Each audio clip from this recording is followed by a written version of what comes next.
chaque sou compte. Bonjour à tous et bienvenue sur le channel. Devinez qui est en train de tomber malade, c'est pas toi. Aujourd'hui on se retrouve parce que j'ai quelques produits décevants à vous partager et je me suis dit tiens, c'est le genre de vidéo qui vous plaît assez bien de toute façon. Et puis ça vous permettra de faire aussi quelques économies si jamais vous pensiez acheter ces trucs là. Alors si pour vous ces produits là ont fonctionné, c'est juste que moi j'ai eu une expérience désagréable. J'ai mis un rouge gloss, il se peut que j'ai du rouge à lèvres sur les dents durant cette vidéo. Je vous prierai de ne pas en faire cas. Ça c'est fait. Je sais que vous l'avez vu dans mon vlog, mon premier vlog de ce mois-ci. Et j'avais dit que je l'adorais. Et c'est rendu à la moitié du pot que je me suis rendu compte que ça pétait mes lèvres. En fait, plus j'en mettais, moins mes lèvres étaient hydratées et plus elles faisaient des petits, pas des boutons mais des petites fissures très douloureuses au-dessus. Mais vous allez sûrement le voir dans des Get Ready With Me ce mois-ci. Et j'avais plein de petites taches rouges sur la lèvre supérieure. Et à un moment donné ça a fendu, mais ça a fendu à l'horizontale mes lèvres. Et je me suis dit tiens, je vais arrêter ça pour voir, parce que c'est depuis que j'utilisais ça, je voyais que mes lèvres n'allaient pas beaucoup mieux. Et c'est ça le problème. Donc je suis passée de ça à ça. Ça s'appelle de la vaseline. Mais de la vaseline pas chère, je pense que ça devait coûter je pense 2 ou 3 dollars le pot. Et il sent super bon le beurre de cacao. Et en plus de ça, ça aide à faire tellement plein de trucs que je pense qu'il doit me rester 3 ou 4 baumes à lèvres chez moi. Non, 4, 5 peut-être. Après ça, j'achèterai plus jamais de baume à lèvres. Je vais mettre ça pour le reste de ma vie.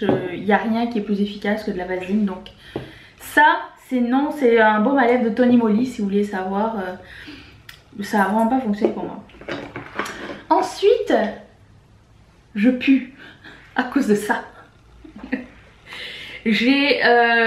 Alors quand j'ai acheté, d'habitude j'achète toujours cette marque là, mais j'achetais toujours ceux qui étaient à saveur, ceux qui étaient à odeur plus sympatoche, genre celui que mon préféré c'était coco et vanille ou coco et quelque chose, et il était génial. Mais quand je suis allée racheter mon déodorant, je me suis dit mais pourquoi on paye si cher? Déjà je sais pas si en France ou en Europe chez vous c'est la même chose, mais nous au Canada on a une espèce de taxe ça s'appelle la taxe rose, qui fait augmenter les prix féminins. C'est-à-dire que un déodorant féminin et un déodorant masculin, la seule différence c'est que ça va être féminin et ça va coûter plus cher.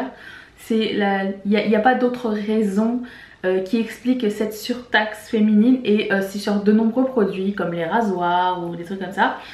Donc je pense que c'est mon dernier déodorant féminin. Après ça je vais me tourner vers le déodorant masculin parce que j'en ai marre de payer des trucs beaucoup trop chers. Et en plus lui, étant donné que j'ai pris le moins cher, parce que celui qui était à la poudre de bébé, en fait je suis pas très fan de poudre de bébé, mais ça me dérange pas. Mais c'est celui qui coûtait le moins cher. Genre si tu voulais quelque chose avec une saveur c'était 2 dollars plus cher. Donc j'ai pris le moins cher et je regrette parce que non seulement c'est plus cher qu'un déodorant masculin, mais en plus de ça ça fonctionne pas. Je pue avec ce truc, ça ne fonctionne pas du tout.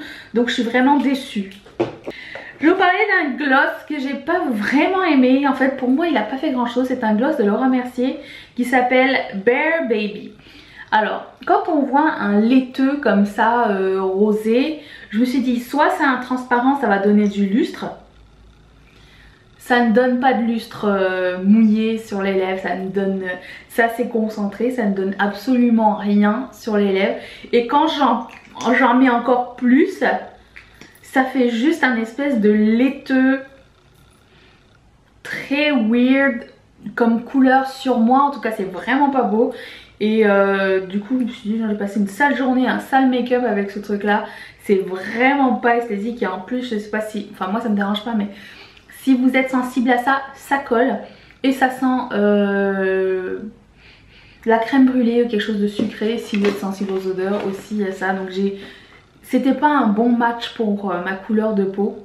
Je l'ai eu dans un truc d'échantillon, mais je l'ai vraiment pas aimé. Autre produit pour les lèvres, et lui je suis quand même assez triste. Oui, il a un scotch, c'est un Melted Lip de Too Faced. Il a un scotch parce que je l'avais mis dans ma poche. Et là je me suis rendu compte que j'avais des taches. Et pourtant la couleur est magnifique, c'est la couleur figue. Et j'adore la texture, j'adore ces rouges à lèvres là. Mais c'est parce que ça fuit par le haut. Alors toutes mes poches elles étaient pleines de rouge à lèvres. Et à chaque fois que je le mettais quelque part, quand je le pressais pour le mettre, bah ça sortait aussi par là. Donc pas sympa Too Faced. Je sais pas qu'est-ce qui s'est passé. Est-ce que vous avez eu ce problème là ou pas, mais... Ou peut-être parce que je l'ai mis dans ma poche et que j'aurais pas dû. Mais alors là, c'est vraiment... Bref. Très déçue. Parlons vernis à ongles, j'en ai 3. Les vernis à ongles de Picture Polish, je sais pas si vous connaissez cette marque là, c'est une marque indépendante australienne. Ils ne sont vraiment pas donnés, ils coûtent 16,95$ le vernis. Lui je l'ai mis. C'est un blanc avec des petites paillettes de toutes les couleurs. Je pensais que ça allait être des paillettes holographiques, mais c'est juste des paillettes de toutes les couleurs à l'intérieur du blanc. C'est vraiment pas beau, c'est pas facile à enlever. Il n'y a aucun avantage de cette couleur du tout. Je sais pas pourquoi j'ai pris ça. Voilà, ça c'est erreur de débutant de ma part. J'ai vu Sparkle, ça s'appelle Sparkle, je me suis dit ah je vais le prendre, voilà. J'aurais pas dû. J'aime beaucoup les vernis Sally Hansen, mais celui-ci il m'a fallu plus que 2 couches pour pouvoir le mettre, donc je le mettrai pas davantage. Ça s'appelle Pink Punk et vous savez que j'en mets beaucoup des vernis Sally Hansen. Si vous suivez mon Instagram, ils sont souvent tagués, mais celui-là je vous le déconseille, juste pour le fait de mettre plusieurs couches, je déteste ça, plus que 2, ça ne passe pas chez moi. Et celui-ci c'est exactement la même chose, c'est un vernis de Contrary Polish, c'est une marque indépendante qui s'appelle Feels Like Home. Et c'est un vernis gris avec des petites paillettes roses à l'intérieur. C'est beau dans le concept, mais une fois appliqué c'est pas du tout la même chose. Et en fait le truc qui se passe c'est que quand j'achète un vernis à ongles et que je me dis je vois les paillettes comme ça, je veux qu'on voit les paillettes sur mon ongle. Je veux pas qu'on le voit quand c'est pris en photo avec une lentille macro, vous comprenez. Donc ça c'était voilà, c'était décevant. J'ai un produit nail art, oui alors c'est un peu inusité mais c'était quand même assez décevant. Si vous ne connaissez pas, ça c'est du stripping tape, en fait c'est du scotch coloré. Et ça m'est jamais arrivé avant, mais j'ai acheté le scotch. Alors je vais vous le montrer. Le problème c'est que... Vous n'allez pas le voir, ah oui. Le problème c'est que le scotch, la couleur reste sur le rouleau au lieu d'arriver sur... Vous voyez ou pas? Au lieu d'arriver sur la bande, en fait c'est pour faire des petits nail art sympas, ça reste sur le rouleau. Alors moi j'étais vraiment en train de tirer comme une malade, et ben il n'y a rien qui rentre. Le scotch est transparent, le argenté reste sur le rouleau, donc c'est un gros gâchis. Certes ça ne coûte pas cher mais c'est extrêmement décevant quand vous voulez du stripping tape argenté, hein. Chaque sou compte. Lui vous l'avez vu en action, j'ai pas de chance avec les crayons jumbo de NYX. C'est le Black Bean haricot noir. C'est un crayon, un jumbo noir, et sur moi ces crayons là ils crease. C'est très bizarre, mais j'ai vraiment pas de chance avec eux. Et du coup je pourrais pas le reporter. Et je finis avec 2 fards à paupières de chez Sephora.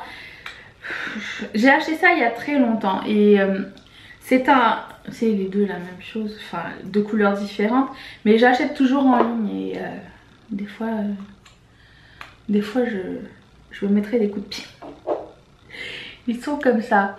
C'est des bases noires mais avec des paillettes à l'intérieur, mais on voit pas grand chose une fois appliqué. Ça donne juste un mat, un noir mat avec un tout petit sheen super discret. Il faut vraiment le savoir et du coup je me suis dit oh non, it doesn't spark joy. Je vais m'en débarrasser de cela. Je pense qu'on a vu mieux depuis. qu'il y a place à l'amélioration, même du côté de Sephora eux-mêmes d'ailleurs. Donc ça va être un gros pass pour ces fards à paupières-ci. Voilà, cette vidéo est terminée. J'espère que ça vous a plu. Si vous aimez toujours les produits décevants, vous pouvez mettre un thumbs up. Et partagez-moi, vous, votre dernier produit décevant. Qu'est-ce que c'était? J'ai hâte de savoir ça. Et si vous voulez voir la vidéo d'hier, je vais la mettre juste ici. Si vous voulez vous abonner à la chaîne pour pas la manquer, toutes les vidéos à venir et la vidéo de demain d'ailleurs, puisqu'on se retrouve tous les jours encore jusqu'à la fin du mois, vous pouvez cliquer sur mon visage ici et activer la petite cloche pour absolument ne rien manquer. Vous pouvez faire ça. Et si vous voulez devenir une marraine de la chaîne et sponsoriser cette chaîne là et soutenir un créateur qui fait des vidéos pour vous, comme mes marraines le font déjà, que je remercie et que j'embrasse très très fort, vous pouvez cliquer juste ici sur ce petit lien où vous pouvez regarder comment faire. Je vous fais de gros bisous, je vous dis à demain, bye.